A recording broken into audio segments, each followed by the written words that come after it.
Hola amigo, buenos días. Mi nombre es Cristian Pasacalla de la Universidad Católica Boliviana de San Pablo, Unidad Académica Campesina Carmen Pampa, de la carrera Ingeniería Agronómica. La materia por la cual hago este video es Botánica Sistemática. Mi docente, el ingeniero Desiderio Flores. Y el tema que hoy les voy a hablar es taxonomía de las plantas. Y para esto elaboré un PDF que les voy a hablar ahí un poco más a profundidad y voy a colocar enseguida el PDF.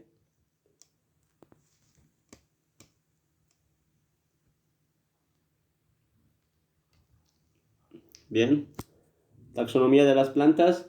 En este video vamos a dedicar todo relacionado a este reino, su taxonomía, clasificación y todo lo demás. Bien.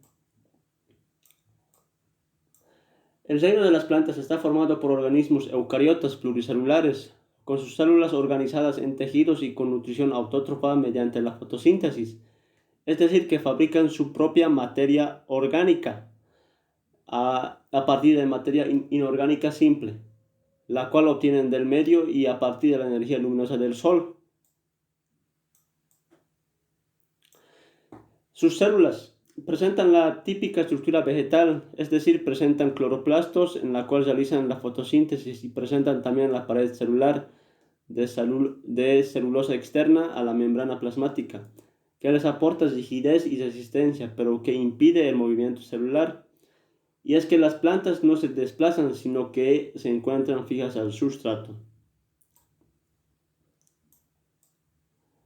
Bien, las plantas terrestres evolucionaron a partir de las primeras algas verdes que salieron del agua y colonizaron el medio terrestre en el Ordovícico, hace unos 472 millones de años. Ya en la primera etapa apareció la alternancia de generaciones, de la cual hoy no vamos a hablar, ya que es un nivel más elevado al que buscamos en este tema.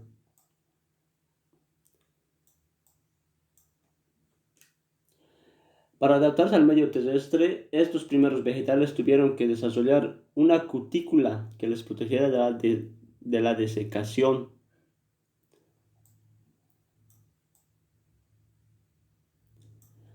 Y los estomas, un par de células de la epidermis, a través de las cuales se produce el intercambio de gases. Podemos ver aquí. Además, muy pronto en la evolución comenzaron las relaciones de simbiosis con los hongos micorrizas, que les facilitaban una mayor absorción de agua, sales, minerales a través de las raíces. Las primeras plantas terrestres eran de pequeños tamaños, por lo que los nutrientes podían pasar de una célula a otra mediante difusión. Pero pronto las plantas comenzaron a competir por el sol, de forma que para acceder a ello tuvieron que incrementar su tamaño, con lo que la difusión ya no era suficiente para que los nutrientes pudieran llegar a todas las células de la planta.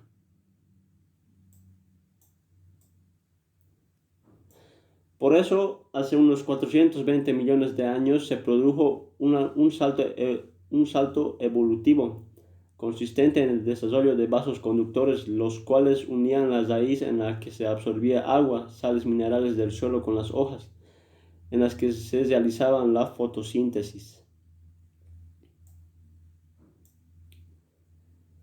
Estos vasos conductores son el xilema, por lo cual se transportaba la savia bruta,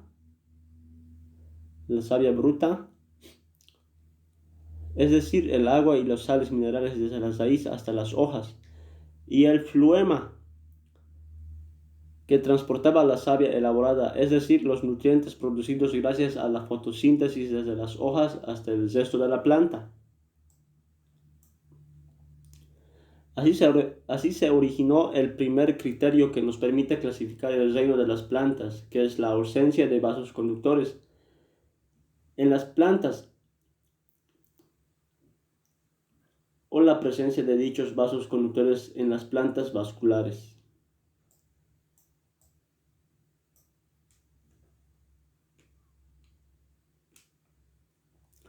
De esta forma, las plantas vasculares colonizaron el medio terrestre. Estas plantas se denominan cormófitas porque presentan una estructura vegetativa organizada en la cual se realiza la nutrición y la sedación. Esta estructura se denomina cormo, y tiene tres órganos: la raíz, el tallo y las hojas. La raíz ancla la planta al suelo y su función principal es absorber el agua y sustancias minerales. Además, algunas raíces pueden almacenar sustancias de reserva. El tallo es el órgano que sostiene las hojas, las flores y los frutos. Presentan nudos, como podemos ver aquí, nudos a partir de los cuales se ramifican y salen las hojas, y yemas que son zonas de crecimiento terminal. Por su interior circulan los vasos conductores que transportan la savia. Por último, las hojas son estructuras laminares y verdes, cuya función es captar la luz solar para realizar la fotosíntesis. Se une al tallo mediante un peciolo que llega hasta la superficie plana del limbo. Todo esto es el limbo, la cual está recorrida por nervios, dentro de los cuales se encuentran los vasos conductores. Aquí podemos ver los nervios, que son estas líneas en las hojas.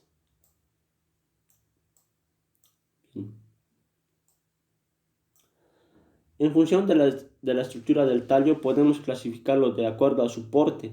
Antes de nada, recordemos que las especies de plantas comenzaron a crecer para poder a la luz del sol, y para poder hacerlo tuvieron que crear un tejido interno endurecido por una sustancia denominada lignina, el cual le servía de soporte para el tallo. Así que llamamos plantas leñosas las que presentan el tallo endurecido, y a este tallo lo llamamos tronco. Y en función de las presencias de este tejido leñoso podemos tener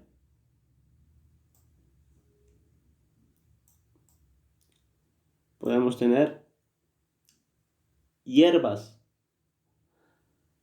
o plantas herbáceas de pequeño tamaño y de tallos flexibles, arbustos, plantas leñosas de tamaño medio con un tronco pequeño y ramificado ya desde el suelo, y árboles, plantas leñosas con un tronco de gran tamaño que se ramifican desde una cierta altura, y las ramas se encuentran en la copa. El siguiente paso evolutivo estuvo relacionado con la reproducción de las plantas más antiguas. Se reproducían mediante esporas, mientras que las espermafitas aparecieron hace 360 millones de años y se reproducían mediante semillas, o se reproducen mediante semillas.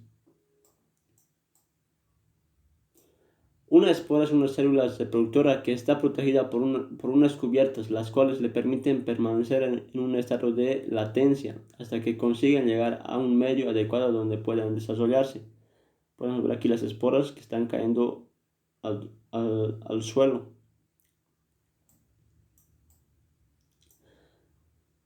Por su parte, las semillas son formas de productiva, latentes y protegidas por cubiertas en las cuales ya se encuentran desarrollado el embrión de la planta, acompañado del endospermo. Todo esto es el endospermo, un tejido de reserva de nutrientes que permiten al embrión brotar. Se encuentran las condiciones adecuadas para la germinación.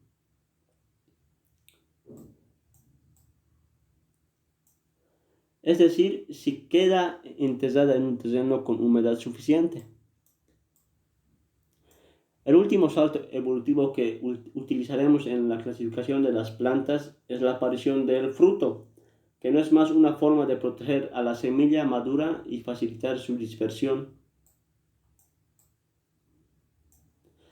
Este salto se produjo hace unos 125 millones de años y dio lugar a la aparición de las angiospermas.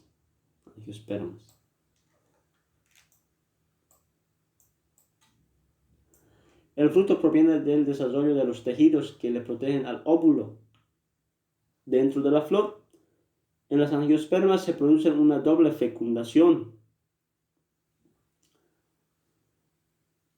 El óvulo fecundado se transforma en la semilla, mientras que el ovario se transforma en el fruto. Una vez conocido cómo se produjo la evolución de las plantas, vamos a clasificarlas en el orden que aparecieron en la evolución. Las primeras plantas en colonizar el medio terrestre fueron las briófitas, es decir, las hepáticas y los musgos.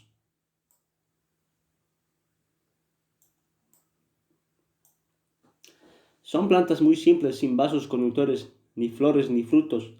No se presentan estructura de cormo, por lo que carecen de raíces, tallos, como podemos ver aquí en la imagen, y hojas verdaderas. Sus raicillas solo le permiten para anclarse en el suelo, pero absorben las aguas y los sales por toda la superficie de la planta, por lo que tienen que vivir en lugares húmedos y sombríos. Pueden llegar a colonizar suelos en formación a los que ayudan en su desarrollo. Incluso pueden vivir en latitudes próximas a los polos, en el ecosistema de la tundra.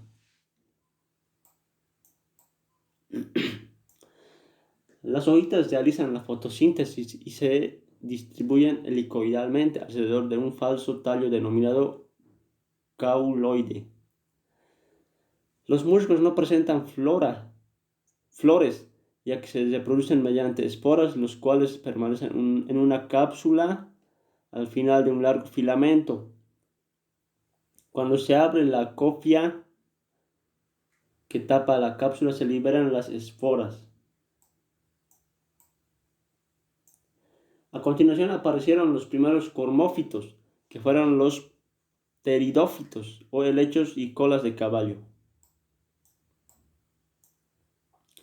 Los helechos presentan un tallo subterráneo, denominado rizoma, del cual salen hacia abajo las raíces y hacia arriba unas grandes hojas, muy divididas en foliolos, denominados frondes.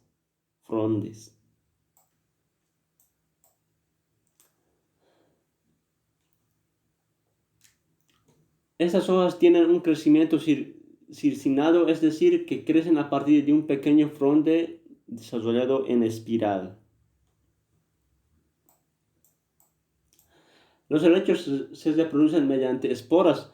Los helechos se reproducen mediante esporas que almacenan en una bolsita circulares que se encuentran en vez de los frondes.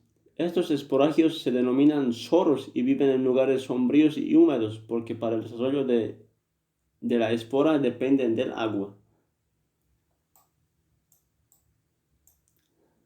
El siguiente grupo que se desarrolló en la evolución fueron las espermafitas, que son plantas con flores, las cuales son las plantas modificadas que tienen función reproductiva.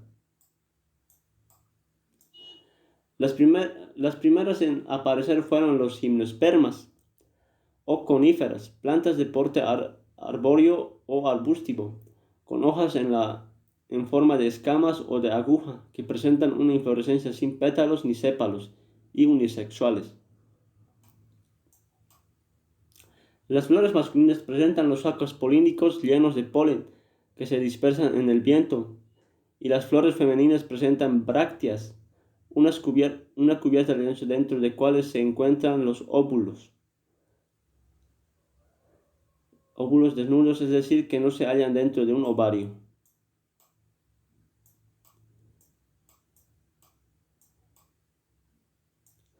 El polen y los óvulos que son fecundados y se transforman en los piñones, una semilla protegida de capas leñosas, pero que no se acompañan de un fruto. El último grupo de plantas en aparecer fueron las angiospermas o plantas con flores y frutos.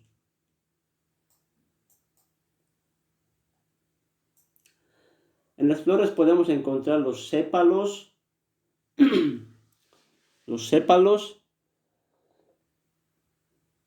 pétalos y el androceo, o parte masculina, en la que se fabrica el polen, y el gineceo, o parte femenina, en la cual encontraremos un ovario que protege el óvulo. Cuando el polen llega a la parte femenina,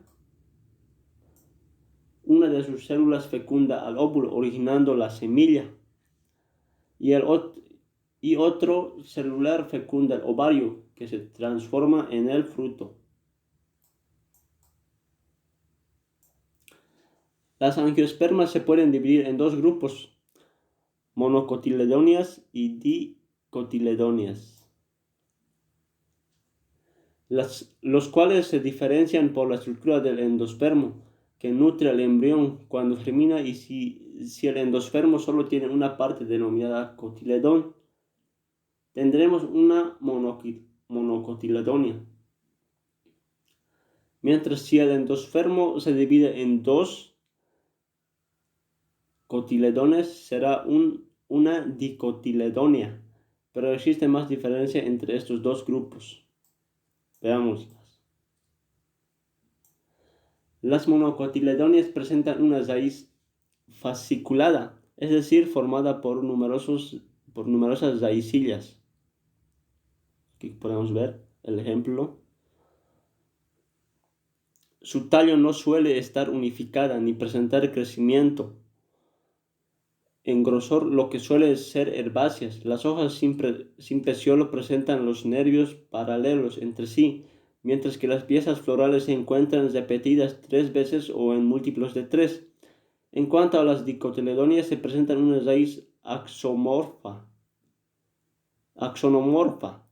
formada por una raíz central que se ramifica en otras secundarias. En el tallo, los vasos conductores se organizan en círculos concéntricos. Entre el xilema y el floema se encuentra el cambium, un tejido que produce un crecimiento secundario en el cual le permite crecer en grosor. Este tallo se puede ramificar y las hojas presentan una nerviación ramificada. Las piezas florales se encuentran repetidas 4 o 5 veces o en múltiplos de 4 o de 5. Bueno amigos, con esto se completa el video dedicado a la taxonomía y clasificación del reino de las plantas. Espero les haya servido los criterios utilizados en dicha clasificación. Gracias por su atención.